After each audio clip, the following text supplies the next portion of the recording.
Mesdames, Messieurs, chers compatriotes et toutes celles de ceux qui me font l'honneur de suivre les actions de SOS Cameroun Solidarity par ma voix, je vous dirai jamais assez merci pour ce que vous nous apportez au quotidien. Sans vous, nous ne sommes rien et nous ne serons jamais rien. C'est pour cela que je ne manque aucune occasion, ici comme ailleurs, pour vous renouveler nos remerciements. Merci à toutes et merci à tous. Mes chers compatriotes, aujourd'hui est un nouveau jour. J'invite donc toutes celles de ceux comme moi qui ont eu la grâce de Dieu, la bénédiction d'Allah, de God, de Zamba, de Zambeu, de Zama, de Tata BDC, de Loba, de Job, de God, de glorifier Dieu et de célébrer la vie. Parce qu'il n'y a qu'un seul Dieu, le grand architecte de l'univers, c'est lui tout seul. Il y a Dieu, il y a la nature, il y a nos parents, nos ancêtres méritants et présents, ceux qui sont encore vivants, et il y a vous-même. Que personne ne vienne se mettre au milieu pour vous raconter tout et n'importe quoi. Tout ce qui vit dans la nature, l'âme de Dieu et l'esprit de Dieu vivent dans tout ce qui est dans la nature. L'âme de Dieu et l'esprit de Dieu vivent dans tout ce qui vit dans la nature. Même l'air que tu vois là, l'eau, la terre, tout, l'âme de Dieu est partout. Alors, je veux rapidement te donner un conseil. Toi qui m'as posé la question, Gaspard, ne fais jamais de sacrifice humain. Aller verser le sang de l'humain quelque part. Jamais de la vie ne le fais. Parce que il y a une personne dans ta vie qui a déjà fait ce sacrifice-là. Et cette personne-là l'a fait pour tout le monde dans ta famille.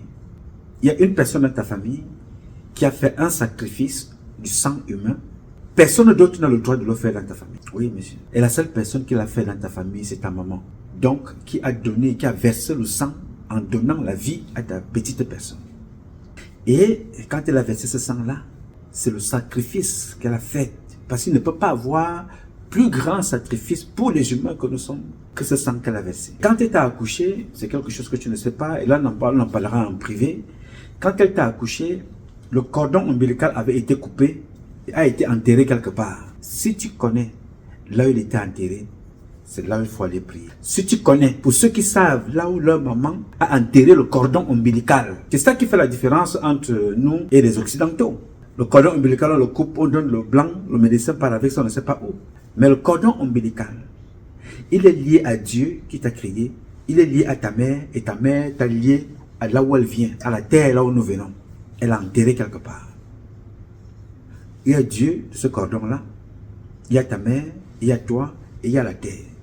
Bon, le reste, on pourra en parler en privé, hein, on va en parler un peu plus tard. Donc, c'est pour te faire comprendre que personne ne vous trompe. Tout ce que vous voyez les gens aller faire partout, porter des cravates rouges, en fait, d'autres le portent des cravates rouges par élégance, hein, par la beauté du rouge, par sa virilité, mais d'autres mettent le rouge, comme Chantal Biya, elle porte le rouge pour répondre aux exigences de Satan.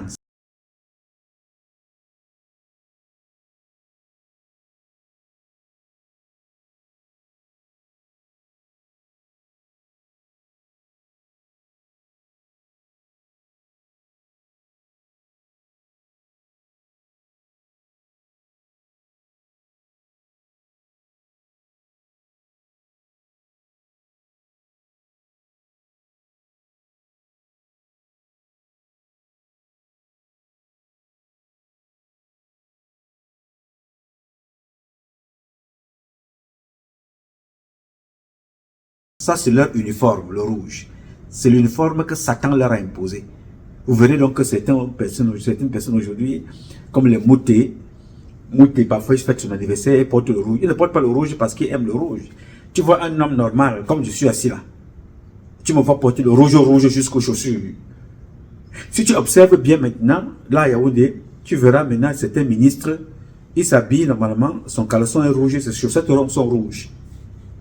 Comme il ne peut pas porter la veste rouge pour aller au travail, il faut qu'il soit reconnu par, par leur uniforme, le rouge sang au niveau des chaussettes. Il faut faire attention, il ne faut pas entrer dans ces choses-là. Je te répète ici, n'entre pas dans ces choses-là. Jamais. Il ne faut pas que quelqu'un te trompe d'aller entrer là-dedans. Ta maman a fait un sacrifice. Parfois, certaines mamans sont allées donner la vie et elles ont perdu la vie en donnant une vie. C'est-à-dire, elles ont perdu la vie en donnant une vie. Le sacrifice ultime, perdre la vie en donnant la vie. Alors celles qui ne sont pas décédées ont fait le sacrifice de sang, font le sacrifice de sang. Toute maman qui va accoucher perd l'eau et perd le sang. Et tu sais la valeur de l'eau dans la société. Tu sais la valeur du sang dans la société. Donc ta maman a déjà fait ça. Que personne sur cette terre ne te le demande. Ta femme a fait ça. Elle le fait même régulièrement chaque fois qu'elle accouche. Autant de fois qu'elle accouche, elle fait le sacrifice pour vous. Pourquoi penses-tu qu'on ira te dire, pour que tu évolues, va tuer quelqu'un pour boire son sang? Va tuer quelqu'un pour servir qui? Quand Dieu t'a fait venir au monde là, il a demandé à tes parents de boire quel sang? Les enfants qui nous appellent régulièrement là, qui sont bloqués à l'hôpital, ils sont allés faire leur truc au quartier, ils sont tombés enceintes, parfois même d'autres violés, ils sont tombés enceintes. Ils ont eu le temps de tuer qui? Pour donner le sang, pour qu'on leur demande après, il faut donner le sang pour devenir quelque chose. Non, monsieur, ça n'existe pas. Que personne ne vous trompe. Le seul sang qui donne la vie, c'est la composition de tout ce qui a été composé dans l'homme, qui ressort, déposé chez la femme, qui porte, avec la bénédiction d'Allah, elle accouche. En allant accoucher, elle perd les os, elle perd le sang, tu sors. On te nettoie, on te bénit. On ne te dit pas que dès que tu es né là, on doit t'habiller en rouge pour que tu puisses, je ne sais pas, devenir quoi. Non. Nous sommes toujours habillés ou en blanc. Non, alors que nous sommes nés là dans le sang, alors on t'habille en blanc pour là exprimer la pureté. Ou on t'habille en bleu, ou on t'habille en rose. Quelle beauté! Quand tu es né, le plus beau de notre société, c'est tout bébé qui est né. Toujours soigné, toujours bien parfumé, toujours bien nettoyé. À quel moment on vient instruire sur le lit que quand tu vas grandir, il faut tuer les gens pour que tu naisses. Il faut tuer les gens pour que tu avances. Que personne ne vous dise cela. Après Dieu visible, que nous voyons dans tout ce que nous touchons, après Dieu invisible, notre premier Dieu sont les parents que vous voyez là. Que personne ne te trompe, ne manque pas de respect à ces gens. À ton père, à ta mère, à ta grand-mère, à ton arrière-grand-père, ne manque pas de respect à ces personnes-là. Même si certaines personnes parmi nos parents sont un peu coucou, comme les billards, gardons toujours le respect, combattons la fonction. Ne nous attaquons pas au père. Combattons la fonction de la première dame. Ne nous attaquons pas à la mère. Dieu s'en occupe. Est-ce que j'ai besoin de vous donner des exemples cachés pour vous démontrer que Dieu s'en occupe? Quand vous voyez ce qui arrive à notre compatriote, à notre soeur, à notre nièce, à notre fille Brenda, vous comprenez que Dieu s'en occupe. Quand tu as décidé de couler le sang de ces créatures, il te punit, tu vois ça de façon visible. C'est très important que tu saches cela. Et c'est très important que tu le fasses et que tu mettes en application le fait de ne pas t'attaquer aux parents. Deux, ne fais jamais de sacrifice humain. Oui, il y a trop d'animaux. Il y a des moutons. Il y a la farine. Le salaka, la farine, le riz, le lait. Oui, monsieur. Ça fait partie des sacrifices, des dons qu'on donne à des personnes. Le sacrifice blanc, le salaka, avec tout ce qui est blanc. Les musulmans le font régulièrement, vous riez, vous ne comprenez pas la portée. Savoir donner, les fruits font partie du sacrifice. Oui, les fruits, donner même faire des offrandes. Pourquoi est-ce que tu vas aller couper la vie d'un être humain comme toi? Et si on demandait aussi à quelqu'un d'autre de te donner en sacrifice, tu meurs. Tu seras content. Non, n'est-ce pas? Non, attention. Ne faites pas ça les jeunes. Ne le faites pas. L'humain est l'animal. L'humain est la créature. L'humain est la création de Dieu la plus élevée de la société, bien qu'elle soit parmi les dernières créations. Elle est sacrée pour Dieu. Donc ne t'amuse pas avec ça. Écoute bien ce que je te dis, parce que tu m'as posé la question, je te réponds là maintenant, le reste on en parlera en privé. Donc ta mère a fait le sacrifice pour toi, c'est suffisant. Ta femme le fait déjà pour ses enfants, c'est suffisant. Elle le fait aussi pour toi. Sache également que dans des siècles des familles initiées, les parents qui ont 2 femmes, les parents qui ont 3 femmes, notamment des chefs, tu te rendras compte qu'au village, dans la concession du chef, le chef a sa villa. d'un côté, la femme a sa villa de l'autre côté, l'autre femme a sa villa, il y a des cuisines un peu partout. Parce que ce n'est pas seulement les avoir comme ça que chacun ait ses appartements, mais il y a aussi un facteur que tu dois comprendre, qu'on ne vous a pas appris. Et que beaucoup d'entre nous n'ont pas eu ça en enseignement. C'est que quand une femme est en période de régulation de son corps tous les mois, en période de menstrue, quand elle se nettoie tous les mois, elle n'a pas le droit de dormir sur le même lit avec son mari. Elle n'a même pas le droit de préparer à manger pour son mari pendant les 3 ou 7 jours qu'elle est en train de réguler son corps. Est-ce que tu sais ça? Les rois le savent. Les chefs traditionnels savent ça. Ils ne peuvent pas dormir dans une même chambre avec leur épouse, avec leur femme, quand elle est en période de menstruer. C'est pas possible. C'est important, on en parlera en privé. Là, on discute souvent. Tout ça sont des choses très très importantes.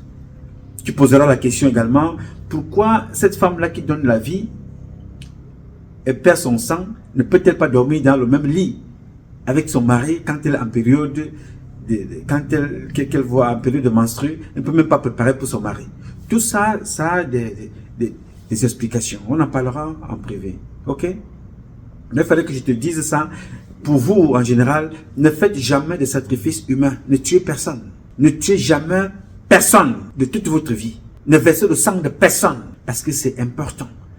Toute personne qui a tué quelqu'un quelque part, même caché dans la forêt, ça va te suivre toute ta vie. Oui, ça va te suivre toute ta vie. Il est important chez nous que même quand quelqu'un meurt par accident, on appelle ça chez moi tchoro. Il faut vous soigner. Il faut traiter ça. Sinon, la plupart des gens vont partir comme ça par accident, par accident, par accident.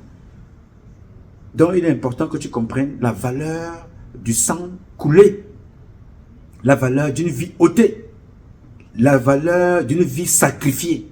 Parce qu'on vous demande d'aller recueillir le sang des bébés, aller prendre le sang des femmes qui veulent leurs règles, aller tuer des personnes, recueillir le sang. Ne faites jamais ça. C'est la malédiction et ça va te suivre. Martin Bengue Boutoua fait ça. Où est-il? Tous les gens qui sont dans le gouvernement, ou la plupart d'entre eux, pour avoir une exception, la plupart des membres du gouvernement camerounais savent ce que je te dis là. Bon, où vont-ils après? Martin Bengue Boutoua n'est pas mort. Foumanakam n'est pas mort. Amadou Ali n'est pas mort. Tous ces gens-là meurent, n'est-ce pas? Alors, si ce sang qu'ils boivent et les sacrifices humains qu'ils font devaient les maintenir en vie, bon, tu auras ton oncle là à tes côtés, Martin Bengue Boutoua. Tu auras Foumanakam là. Mais ils sont tous morts. Alors, quand tu vois ça, ce que je vous appelle tous les jours, l'apprentissage par observation. C'est ça. Apprentissage par observation. Observe ton environnement. Étudie ton environnement. Ne répète pas les mêmes bêtises. Parce que c'est une bêtise. Bien. Alors, ce matin, je voudrais rapidement vous parler de Yebga. Luc Yebga, c'était un monseigneur, c'était un prélat qui est mort. On a retrouvé mort le 3 mars, d'après les dernières informations que nous avons eues. On apprend qu'il est mort parce qu'il était comme ça, on le faisait chanter à cause d'une relation qu'il a eue avec une fille. Oui, c'est vrai, il a eu une relation avec une fille, mais en termes de chantage, je n'en sais pas. Je vous parle ici avec des preuves, quand j'en parle. J'ai entendu certains parler de Nathan Amougou, un jeune journaliste très bon dans le travail, parce que c'est l'un des rares journalistes qui est sur le terrain, qui fait des investigations. Donc on va porter tout un deuil, la mort d'un prélat pour poser sur sa tête. Je ne vous dis pas que c'est faux, je ne vous dis pas que c'est vrai parce que je ne connais pas. Mais ce n'est pas là où je vais vous emmener. Je veux tout simplement que tu aies ce chapeau-là. Pourquoi je te parle ce matin? Je te parle là de Monseigneur le prélat là. Luc Yebga, qui est mort le 3 mars. Victime d'un AVC, s'est-il donné la mort? Je n'en sais pas trop, mais c'est l'histoire qui suit sa mort qui est intéressante pour que je vous parle, vous. Cette histoire de femme avec les prélats, Luc Yebga n'est pas le premier, il avait une femme, il avait même des femmes, puisqu'il a eu une relation sexuelle avec une autre femme dehors. Luc Yebga n'est pas le premier. Le monsieur qu'on appelle Aqua, Marcel, ce sont des hommes à femmes, des prélats. Ils ne font que ça, débauche sexuelle, détruire les enfants. Ndi Okala, l'évêque de Malmayo, lui il a des femmes. Ndi Okala, ils ne font que ça. Adalbert Ndjana, l'homme qui a tué la maman de 73 ans, Juliette et toi. L'homme qui a tué la maman de 73 ans, Juliette et toi. Adalbert Ndjana, lui c'est son travail. Janvier et Sama, Olomo, c'est son travail. Ce sont les mêmes gens. Toutes ces personnes que je cite là sont là-dedans. Binga, binga, binga. Au Cameroun, Janvier et Sama. En même temps que lui-même il est dans le sodomifion, il entretient les relations avec la sœur d'un ministre au Cameroun. C'est connu. Alors pourquoi on ne légalise pas le mariage des prêtres? Jean Barga, officiellement, il a des femmes. Il ne fait que ça. Voilà des satanistes. Voilà une association de criminels qui vont régulièrement prier pour Biya. Vous voyez donc ce que je vous dis, l'apprentissage par observation. Voilà Paul Biya qui peut réunir tous les prélats, tous les pasteurs, y compris les faux pasteurs, comme celui qu'on appelle les Oswald Baboke et son épouse, les faux pasteurs comme ça. Paul Biya peut les réunir tous pour venir prier pour lui. À tout moment, ils vous disent qu'il prie pour Paul Biya. Vous avez donc vu les enfants de Paul Biya, n'est-ce pas? Vous avez vu les enfants de Chantal Biya. Vous avez vu Brenda. Apprentissage par observation. Voilà les enfants de la République. Les prélats, les prêtres, les pasteurs, les imams. Je vous ai montré ici un musulman qui droguait sa femme. Il droguait sa femme pour la violer. Il droguait sa fille pour la violer. Et ce monsieur-là a été mis en prison. Et vous savez qu'il a sorti de prison? C'est une autre femme parce qu'il a payé. Après avoir violé sa fille. Je vais revenir sur la magistrate qui l'a libérée prochainement. Ce n'est pas l'objectif de cette publication. Alors, je vous parle de ça pourquoi? Je vous parle de ça pour vous faire comprendre que ces personnes que vous voyez là sont impliquées dans la débauche sexuelle, de dépravation sexuelle dans notre pays. Mais ces gens-là prient pour vous tous les jours. Prient pour Paul Biya et pour sa femme. Vont prier en Vomeka pour les morts. Vont prier dans les églises. Vont dans les cathédrales. Pour aller prier. Alors que ce sont les premières personnes qui sont dans les dépravations des mœurs au Cameroun. Vous avez Marcel Nzangvondo. Les mêmes personnes. Tous ceux que je vous cite là sont là à l'intérieur. Ils ont des enfants. Ils ont des copines au quartier. Ils ont des femmes. Il y a d'autres qui sont à l'église, à l'université catholique. Ils sont là-bas pleins. Alors, s'il y a des personnes qui ont décidé de vivre en cachette, et quand ça sort, vous êtes sous pression, vous allez vous suicider. Assumez votre suicide. Ne posez pas ça sur les têtes des autres. Assumez. Faut pas venir détruire les vies des enfants où un jeune va se retrouver jeté en pâture. On dit que non, il a fait le chantage à un prélat. Tu donnes l'argent sur ce que tu ne connais pas. Pourquoi tu donnes l'argent? Envoie la personne se promener. Tu dis que voilà, moi je suis un homme qui bande. Je suis puissant. J'ai le même banga. Allez coucher avec une femme, avoir des relations avec une femme, si c'est pour ça. Non, va publier. Vous regardez les films porno tous les jours. Vous regardez le film machin. Non, va publier ça. Tu envoies la personne promener. J'ai un autre ici. Celui que vous voyez en photo là. Oui, celui que vous voyez en photo là. Je vais mettre ces photos entières dans le groupe. Vous allez voir ces photos tout entières. Lui, il est là, la femme est en train de lui tailler. C'est un prêtre. Ils sont couchés. Qui filmait? Je n'en sais pas trop. Mais si les photos arrivent à mon niveau, ça veut dire qu'il y a l'un d'eux où tous les deux sont dans le péché. Il y a l'un d'eux où c'est le prêtre qui filmait, ou c'est la femme qui filmait. Pour quelle raison? Je ne sais pas. Si c'est le prêtre qui filmait, pour quelle raison? Je n'en sais pas trop. Mais le voilà. Je vais mettre les vidéos entières là-bas, dans preuve par l'image. Vous verrez ça là-bas. La plupart d'entre eux sont comme ça. Couchent avec les femmes mariées, détruisent les enfants, détruisent les familles, couchent avec des enfants dans les familles, des filles comme des garçons. Ils détruisent les enfants partout. Pourquoi ces gens-là sont importants dans le système de Biya? Parce que c'est Biya qui les utilise pour endormir le peuple. Alors pour cela, en contrepartie, de l'autre côté, ils peuvent se permettre tout et n'importe quoi. Non, l'enquête n'ira nulle part. Portez plainte qu'un prêtre a violé votre enfant. Un prêtre a violé votre femme. Un prêtre par hypnose a abusé sexuellement de votre épouse. Ça n'ira nulle part aussi longtemps que Biya sera là. Albert Zongang avait dit que Biya est un démon. Bon, c'est Albert Zongang qui l'a dit. C'est-à-dire que je vous rappelle que c'est Albert Zongang qui avait dit ça. Que Biya est un démon. Mais Albert Zongang se promène au Cameroun. Mais moi qui suis ici pour sensibiliser les enfants, vous comprenez que moi je suis en exil en dénonçant ce qui ne va pas dans le Cameroun. Mais Albert Zongang qui traite Paul Biya de démon, il est en liberté. Il se promène au Cameroun. Allez comprendre donc ce qui se passe dans ce pays-là. Allez comprendre la logique de ceux qu'on combat, de ceux qu'on persécute, de ceux qu'on essaye un peu d'humilier tous les jours, nous opposer les uns aux autres. Yes, moi je suis là aux États-Unis. Voilà des prêtres qui abusent des enfants, qui violent la loi, you know. Chasteté, c'est eux-mêmes. Mais eux, ils sont au Cameroun. Ils peuvent abuser des femmes, des gens. Ils peuvent violer des enfants, des filles comme des garçons, sodomiser, détruire les foyers. Mais eux, ils sont au Cameroun. Patrice Nouma est en exil depuis 32 ans. Qu'est-ce qu'il fait là-bas? Parce qu'il dit qu'il n'y a pas l'eau potable et il connaît les gens qui ont volé l'argent. Il sait qu'il n'y a pas le courant, il sait ceux qui ont détourné. Il sait que nous sommes en insécurité, il sait ceux qui sont responsables. Il les dénonce. C'est pour ça qu'il est en insécurité. Et c'est pour ça qu'il est en exil. Ceux-là qui posent ces actes-là, vous comprenez qu'ils vivent au Cameroun, ils sont des opposants. D'autres sont même accusés. Ils sont accusés de pédophilie. Mais ils sont au Cameroun, ils se promènent. D'autres accusent Paul Biya de démon. Et ils vont vous dire que Paul Biya est mauvais. Ils accusent Paul Biya de démon. Mais ils sont au Cameroun. Ils vivent avec Paul Biya. Ils parlent dans les médias avec Paul Biya. Ça veut dire que ces gens-là sont au service de Paul Biya.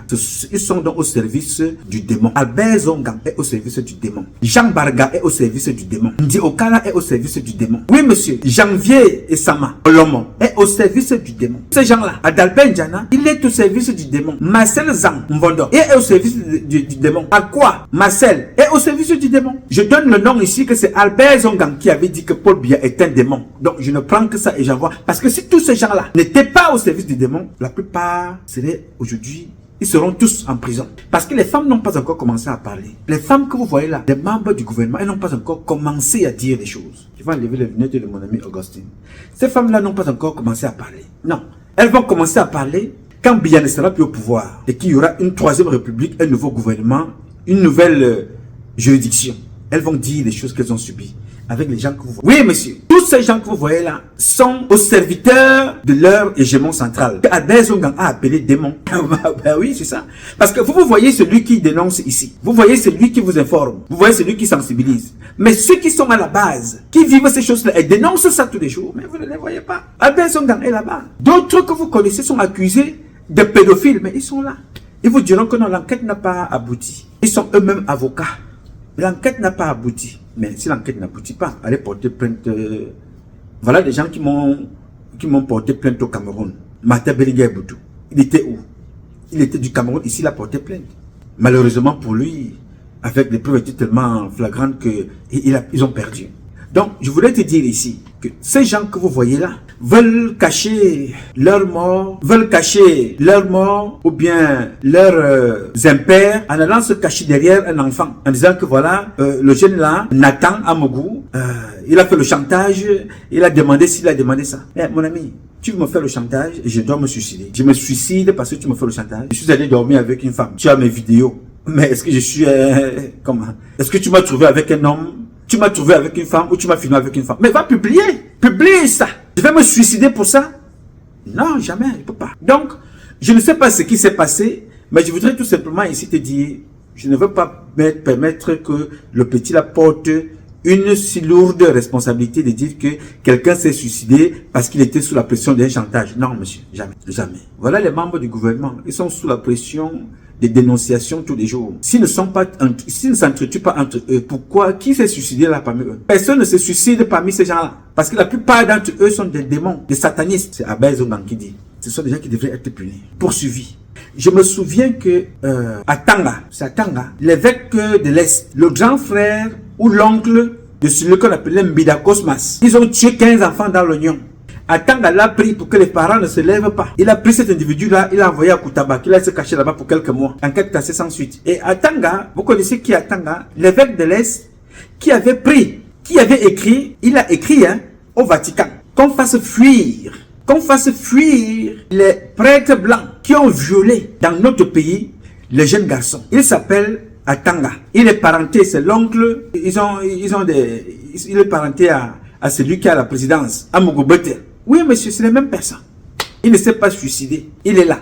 Il n'a jamais été condamné. C'est-à-dire ils ont tué 15 enfants dans l'Union. Il a fait fuir des prêtres qui ont violé, sodomisé les enfants au Cameroun. Il a écrit. C'est le journaliste de France 2 qui était venu faire cette interview-là. Ils lui ont ramené, ils lui ont présenté sa lettre qu'il avait écrite au Vatican. Il pouvait rentrer, il pouvait creuser la terre et rentrer là-dedans. Mais ils ont placé devant du tact, c'est ça. Pourquoi? Parce que c'est un mode de vie pour ces gens-là. Paul Biya sait ça. Sa femme le sait. Puisqu'à travers leur fille, à travers leur fils, à travers leur environnement, ils savent ce qui se passe. Donc, que ce monsieur meure, qu'il parte avec sa malchance, mais qu'il ne pose pas ça sur les autres. Qu'il parte avec sa malchance, mais qu'il ne pose pas ça sur un enfant. Il a voulu se suicider, il connaît le problème qu'il avait. Il avait une femme dans la maison, il avait des femmes dehors, il avait ses problèmes. Qu'il assume ça, qu'il assume ça. Je ne veux pas vous dire ici que je sais que non, il y a eu un chantage, non, je ne veux pas dire ça parce que je ne connais pas. Je dis que toutes ces personnalités religieuses, toutes ces personnalités politiques ou presque font la même chose. Dans notre pays, le Cameroun, ils ont des enfants. Ils font comment? Ils font des enfants là en buvant de l'eau. Ou ils font des enfants là en se masturbant. Non, ils ont des rapports sexuels et ce qui est d'ailleurs normal. Un être humain doit avoir des rapports sexuels avec une femme. Mais si vous avez choisi de ne pas en avoir, c'est votre choix. Respectez ceux qui ont. Respectez les femmes des gens qui viennent prier à l'église. Respectez les enfants des personnes. Il y a ceux qui ont violé, ils ont violé la mère, ils ont violé les filles, ils ont violé toutes les filles dans la maison. Parfois même, ils ont même sodomisé le père. Je ne sais pas. Alors, avec ça, vous voulez qu'on vous dise... Il y a des choses, hein. Il y a des choses au Cameroun. Il dit, celui que je vous présente les photos là, ce monsieur-là a fait beaucoup de mal en Balmayo. Il a fait beaucoup de mal à Yaoundé. Il a aussi fait beaucoup de mal comme Dioka là. Mais ils sont là. Personne... Ils sont là, ils vivent. Ils mènent leur vie tranquillement. Mais c'est nous qui sommes persécutés. Et ils vont aller prier chez Biya, rien ne change dans sa vie. S'il y a une personne pour laquelle les Camerounaises et les Camerounais ont prié, les hommes de Dieu ont prié, c'est Biya Bienvenue. Vous voyez le degré de malédiction. Vous voyez ce qui arrive à Biya, sa femme, ses enfants. Il ne suffit donc pas de tromper les gens, parce qu'on ne trompe pas Dieu. Il ne suffit pas d'aller se mettre à genoux, prendre la communion pour dire qu'on prie. On prie, vous ne priez rien du tout. Vous êtes en train de payer le karma. Vous payez ce que vous avez fait comme mal aux créatures de Dieu. Et vous allez tous payer, sans exception. Yes, vous allez tous payer. Tous, sans exception. Alors, j'ai voulu échanger avec vous, vous prendre donc à témoin. Vous avez donc vu les limites des hommes de Dieu. Avec l'exemple de chez Paul Biya. La prière avec ces gens-là n'aboutira à rien du tout. Ne les appelez plus chez vous pour venir prier chez vous. Parce que ce sont des maudits. Un maudit ne peut pas prier pour toi et que la prière marche. Qu'ils aillent prier chez Paul Biya. La femme que vous voyez souvent en bordure de route. La femme de Vat Babo qui criait partout comme un chien enragé. Pourquoi elle ne prie pas pour Brenda Biya? Mais ils font des prières, n'est-ce pas? L'argent n'arrive pas. Mais ils passent leur temps à voler. Tout ce que Vat Babo et sa femme ont là, ils ont volé. La prière demande de voler. Quelle prière demande de voler? Ils ont volé parce que leur argent, leur salaire ne permet pas d'avoir ce qu'ils ont. Ne permet pas de payer des artistes à hauteur de beaucoup de millions de francs CFA. Ne permet pas de faire tout ce qu'ils ont là. Même en ajoutant des frais d'émission. Ça ne permet pas. Alors ils ont volé. Ça veut dire que leurs prières ne servent à rien du tout. Ce sont des personnes sales dans la tête, maudites. Donc, alors toi qui crois à la prière, regarde donc, enseignement par observation, regarde les enfants de Biya, regarde sa femme, regarde l'entourage de Biya, regarde les gens qui croient en Dieu. You know? Bikele a pris, on a fait condamner la petite fille là, on pense à 2 ans, on l'a même enlevé à Yaoundé pour que ses parents ne puissent pas lui donner à manger. On l'a envoyé ailleurs, dans une autre prison. Vous voyez la méchanceté des gens. Nous y reviendrons un peu plus tard. Voilà des gens qui vous disent qu'on croit. C'est une association de satanistes. La plupart des gens qui travaillent dans le gouvernement de Biya, au palais, un peu partout, même dans leur village. La plupart, pas tous. Ceux qui ne le sont pas le savent aussi, sont des satanistes. Tous. Et ce dont ce monsieur est mort là, il n'est pas mort que quelqu'un lui a ôté la vie. C'est le poids de la conscience. C'est le poids du mal. Le poids de la méchanceté. C'est ça qui a entraîné. Je ne souhaite la mort à personne. Et ce n'est pas une fierté de voir des gens comme ça mourir, non. Il fallait le confronter face à face. Là. Donc, toi qui m'écoutes, toi qui me regardes, toi qui crois à la prière, il n'y a aucune prière puissante sur cette terre qui dépassera ta propre prière. Il n'y en a pas. Parce que Dieu lit ton intention. L'homme regarde tes actions. Personne ne peut prier pour toi plus que toi-même. Parce que c'est toi qui sais ce que tu diras à Dieu. C'est toi qui sais ce que tu diras dans ta confession à Dieu. Vous êtes à deux. Imaginez le nombre de personnes qui sont allées se confesser chez ce monsieur ce boutman qui s'est suicidé là. Ou qui est mort là par AVC. Pendant ce temps, lui couche avec des filles partout. Mais tu viens te mettre devant lui, tu commences à te confesser. Tu racontes ta vie devant un pécheur. Et tous sont pareils. Vous allez vous mettre devant eux pour pécher. Il n'y a personne qui peut prier plus que toi dans ta propre vie. Il n'y a personne qui peut se nettoyer plus que toi dans ta vie. Personne. Il y a la propriété extérieure que nous pouvons nous imposer. Toi, tu la regardes et tu te dis, voilà, non, ce garçon-là, il est propre, il a porté une belle veste. Il y a la propriété intérieure que nous devons nous imposer nous-mêmes. Tu prends un verre d'eau. Tu bénis cette eau-là. Tu parles à cette eau. Le verre d'eau, là. C'est-à-dire un verre d'eau comme celui-ci. Tu prends, tu poses là. Tu prends une bouteille comme la mienne, là. Ça, c'est notre production étame que tu vois là. Tu mets dans le verre comme ça, là. Voilà. Tu refermes celle-ci. Tu déposes là. Oh, sorry. Tu déposes là. Tu prends cette eau-là que tu vois. Le matin, c'est mieux, avant même de parler à quelqu'un. Tu prends cette eau. C'est la parole. L'eau parle. L'eau a les oreilles. L'eau écoute. L'eau que tu vois là parle. Tu lui dis ce que tu veux faire. Et tu demandes à cette eau-là de te purifier, de te bénir. Et tu demandes à Dieu. Un petit zamba. Un petit zama. Zambe. Tata Bessi, le bagot, job Allah. Tu parles. Tu demandes à Dieu, un petit zamba, de bénir cette eau qu'il a créée pour nourrir sa créature et toute sa création, y compris même la terre. Je demande à Ntizamba Nkombo, créateur de la terre et du ciel, de bénir, de purifier cette eau qui ira me nettoyer, me purifier. Tu dis tout ce que tu veux à cette eau que tu vois là, et que tu vas partager avec tes ancêtres méritants d'ici et d'ailleurs qui ont bien voulu t'accueillir ici. Parce que sur cette terre, nous avons été accueillis par nos ancêtres méritants qui sont morts sur cette terre. Donc nous marchons là sur la terre, nous piétinons les nôtres qui ont été enterrés ici, aux États-Unis, qui sont morts, Première Guerre mondiale, Deuxième Guerre mondiale, qui sont morts dans des champs en travaillant pour faire l'Amérique. Nous marchons sur leur corps ici. Donc nous buvons cette eau en leur honneur pour purifier le corps et pour partager avec eux. Tu verses aussi, tu partages avec tes parents, tes ancêtres méritants. Personne ne peut prier pour toi, parce que c'est toi seul qui sais ce que tu demanderas à Dieu, ce que tu as fait comme péché. Et il t'accompagnera. Et si quelqu'un t'a fait du mal, ce serait exactement la même chose. Ne va pas tuer quelqu'un. Moi, je n'ai pas besoin de tuer quelqu'un. Jamais. Toute personne qui m'a fait du mal dans la vie, ce mal lui a été retourné. Tout simplement parce que j'ai dit à Dieu, Seigneur, Ntizama Kombod Allah, God Loba, Job, Zama, Zambe, Zama. Je ne suis pas parfait, Seigneur. Mais cette personne, voilà ce qu'elle m'a fait. Je te la confie. Mon cher ami, Ntizama va agir. Et non, il agit toujours.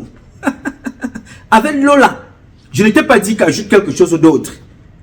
Si tu peux ajouter, pour te laver, avec l'eau de pluie, comme tu vous dis régulièrement, les clous de girofle, les cannelle, citron, tu laisses mariner cette eau-là pendant, tu la laisses comme ça pendant 3 jours, elle reprend les tonus. C'est-à-dire que quand tu as fini de te laver, tu te rinces avec cette eau, tu sèches le corps. Papa, Dieu t'a tout donné. Tu n'as besoin de personne. Tu n'as besoin de personne pour venir te souiller le corps. Parce que quand tu vas voir quelqu'un poser sa main sur ta fontanelle, tu sais que cette personne était où? Peut-être elle venait de violer des enfants. Peut-être cette personne-là venait de violer des enfants comme celui qui a violé des enfants là-bas au nord-ouest et au sud-ouest. Dans les géoles du commissariat central de Bamenda, Julius, présenté à la presse comme un violeur en série, il est accusé d'avoir abusé sexuellement des filles âgées de 3 à 13 ans. Parmi ses victimes se trouve une adolescente de 13 ans qui serait actuellement enceinte, selon les témoignages d'une des voisines du mis en cause qui a requis l'anonymat. Je travaille dans le même immeuble que ce monsieur depuis plusieurs années. Le 18 février, une femme est venue faire un scandale ici, l'accusant d'avoir abusé de son enfant et de l'avoir mise enceinte. Surprise par ces révélations, elle choisit d'interroger ses enfants à qui le présumé violeur avait l'habitude d'offrir des friandises. Elle sera choquée par leurs déclarations. J'ai commencé par interroger la cadette de mes filles qui est à la maternelle et elle m'a confirmé d'avoir été touchée par cet homme. La plus grande qui est au cours moyen 2 m'a également dit la même chose et elle subit cela depuis 1 an. Elle a aujourd'hui 10 ans. Les enfants ont immédiatement été conduits à l'hôpital régional de Bamenda où les examens ont confirmé qu'elles avaient perdu leur hymen. Le rapport médical a confirmé que toutes ont été victimes de viol.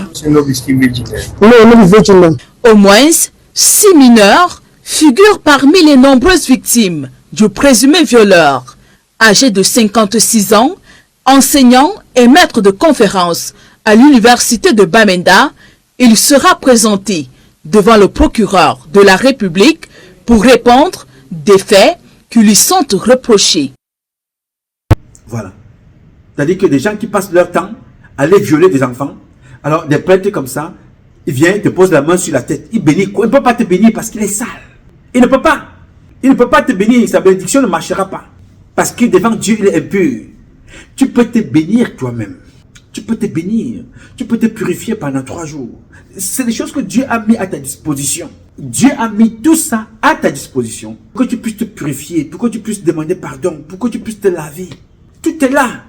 Pourquoi est-ce que tu vas aller accepter, aller te mettre avec des personnes qui te disent qu'allons boire le sang humain, allons tuer Pierre, allons tuer Paul, pour que tu meurs demain. On te demande d'aller tuer ton père, n'est-ce pas? C'est lui qui t'a donné la vie. On te demande d'aller tuer ta mère, n'est-ce pas? C'est elle qui t'a donné la vie. Alors, quand tu as fini de tuer toutes les personnes qui te sont chères, parce que quand tu réussis, c'est pour célébrer avec les autres. Marie, la mère de Jésus, elle est contente de ce que son fils a fait dans le monde. Dieu est content de son fils qui est mort pour les chrétiens, n'est-ce pas? Ta maman est contente d'avoir perdu du sang pour t'accoucher. Toi, tu dois être fier de ta mère, de t'avoir donné la vie. Et ta mère doit être fière de toi pour avoir réussi. Mais quand tu réussis, la première personne avec laquelle tu dois célébrer, c'est tes parents. C'est tes enfants. J'ai réussi un examen. Tu célèbres avec ta famille, avec tes parents. J'ai réussi un avancement au travail. Tu célèbres avec ton épouse. Mais on te dit de venir tuer cette femme-là qui t'a accompagné. Va tuer la femme qui t'a accompagné. Quand tu n'avais rien, c'est elle qui était là. Quand tu as eu, maintenant on te dit que non, comme tu as eu là, tue ta femme. Il faut être bête pour se comporter comme ça. N'est-ce pas?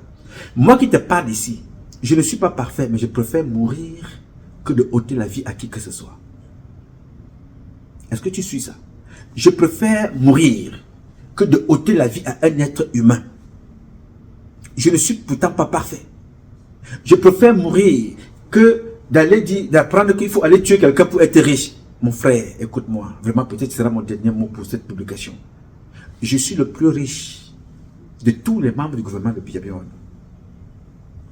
Je n'ai le sang de personne. Je n'ai le sang de personne. J'ai la vie, j'ai la santé et j'ai le souffle de vie. Ça seulement, personne ne peut me l'offrir. Et tu ne peux l'acheter nulle part. Tous les membres du gouvernement de Biala, leur richesse c'est quoi? C'est l'argent. Bon frère, mais Martin Bellinga avait beaucoup d'argent. Amougou Bellinga, il avait beaucoup d'argent. Mais ils n'ont pas ma même liberté. Je peux sortir, je peux aller où je veux, je peux faire ce que je veux, je peux aller faire pipi même à Atlanta chez mon ami et mon frère Augustine, je peux aller me promener partout, je peux aller partout, sans argent mais libre.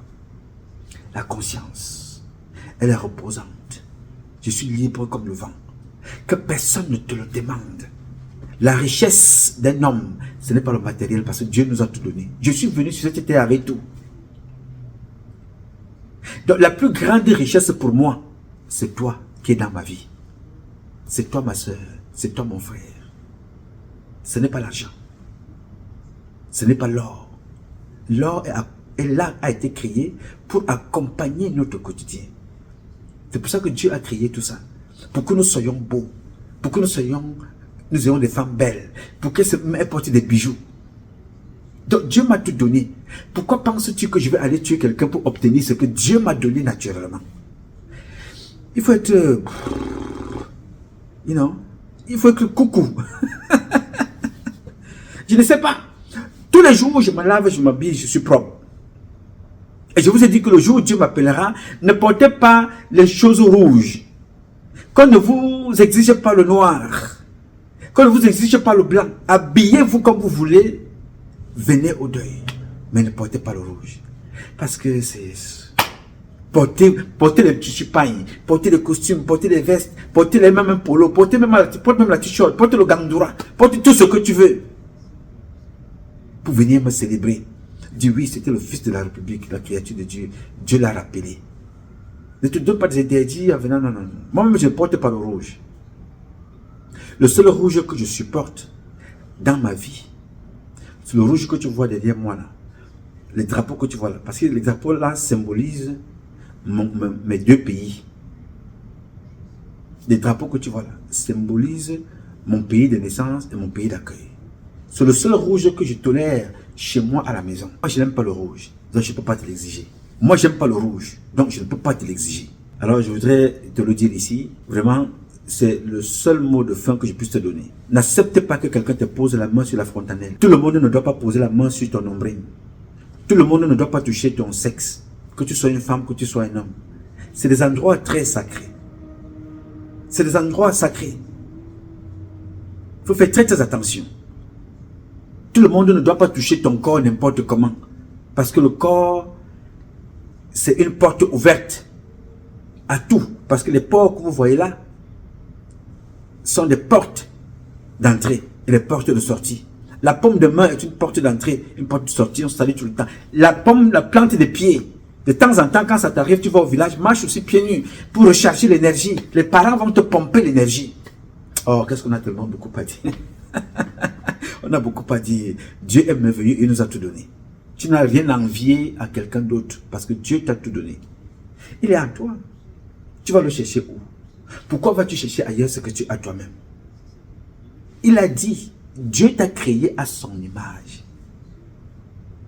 Il ne t'a pas créé à l'image du chien ou du chat. Dieu t'a créé à l'image de Dieu. Donc tu es un Dieu. N'est-ce pas? Quel est l'être sur terre qui peut avoir les capacités que tu as en dehors de la nature? Autant pour moi, attends, donc get me wrong. Il n'y a que la nature qui respire aussi. La nature qui donne la vie. Je me tiens, si tu finis de faire pipi, tu finis de faire pipi, tu jettes tout n'importe quoi là. Tu craches, tu fais tout là. Demain matin, c'est des mangas qui sortent de là que tu manges. Que tu vas sucer. C'est le maïs, c'est le manioc, c'est le ndolé, c'est le poem. C'est tout ce qui sortira de là que tu vas manger. Donc, il y a Dieu, il y a la nature dans la terre, et il y a toi. Les deux premiers, ils ont le pouvoir sur toi. Parce que sans la nature, on meurt tous la minute qui suit. Sans Dieu, nous mourrons tous, puisque Dieu est dans la nature. Donc, après Dieu, la nature, il y a toi. Après Dieu, la nature, il y a les parents. Pourquoi tu vas aller chercher ailleurs ce que tu as? Donc, je voulais te dire, fais attention. Il ne faut pas qu'on t'embarque dans les choses. L'évêque est mort, il s'est suicidé. Non. Il est responsable de sa mort. Il n'est pas seul, ils sont nombreux comme ça. Donc, observe et regarde autour de toi. Et tu comprendras que l'enseignement meilleur, c'est ce que tu arrives à capitaliser en observant ton environnement. Que Dieu te bénisse. J'ai dit. Alors, mes chers compatriotes, ce combat est un combat de tous et de chacun pour un intérêt commun. C'est avec la volonté des Camerounaises et des Camerounais et la bénédiction de Dieu que nous vaincrons. En attendant, le combat continue. Ce combat continue parce qu'un Cameroun nouveau est possible. Chacun d'entre nous dans son domaine respectif. Et c'est parce que je vous connais, valeureuses Camerounaises et valeureux Camerounais, chacun d'entre vous dans son domaine respectif, que je suis convaincu qu'ensemble nous redonnerons à notre pays ses lettres de noblesse et nous ferons de notre pays la capitale du paradis sur terre. J'essaie de compter sur vous. Vous pouvez compter sur moi. Bien sûr, aussi longtemps que Dieu me donnera la vie, je donnerai le meilleur de moi-même. Je m'appelle Nouma Patrice Freeman. Je réponds au 001 551 666 1027. I love you, but God love you more. Thank you. Il avait beaucoup de gris-griens, beaucoup de talismans. Je ne sais pas si Mobutu a eu les plus grands magiciens de ce monde, les plus grands marabouts de ce monde, les sorciers les plus puissants de ce monde, les magiciens, je les ai vus personnellement. Je l'ai vu boire un verre de sang humain pour son pouvoir, pour sa force, pour son autorité. C'était incroyable.